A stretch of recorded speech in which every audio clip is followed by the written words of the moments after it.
নমস্কার, কেমন আছেন সবাই? আশা করি সবাই খুব ভালো আছেন। আবারও নিয়ে চলে এসেছি একটা ছোট্ট ব্লগ।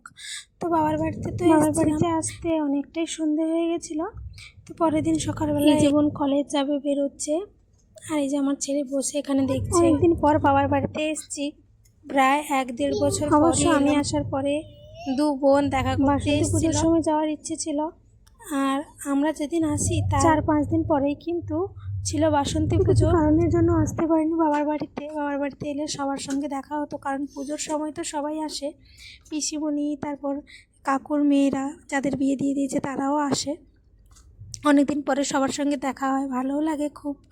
তো ভেবেছিলাম যাব, দেখা হবে সবার সঙ্গে, খুবই আনন্দ করব, কিন্তু কিছু কারণের জন্য আসতে পারিনি। আর এই যে মা বোনকে সাইকেলটা বের করে দিয়েছিল, সে কলেজ যাবে, তো সেই জন্য বোন চলে গেছে কলেজে। আর এখানে মা পুজো দেবে। এটা হলো বাবার বাড়ির তুলসী মঞ্চ। আর এই যে এটা রান্নাঘরটা ছিল, রান্নাঘরটা ভেঙে এখানে ঘর হবে বাবার বাড়ির, তো সেই জন্য এখানে রান্নাঘরটা ভেঙে দিয়েছে, এখানেই ঘরটা তুলবে। আর উনুনটা এই যে এখানে, রান্নাঘর তো ভেঙে দিয়েছে, তো সেই জন্য বাইরে উনুনে এই যে রান্না করা হয়।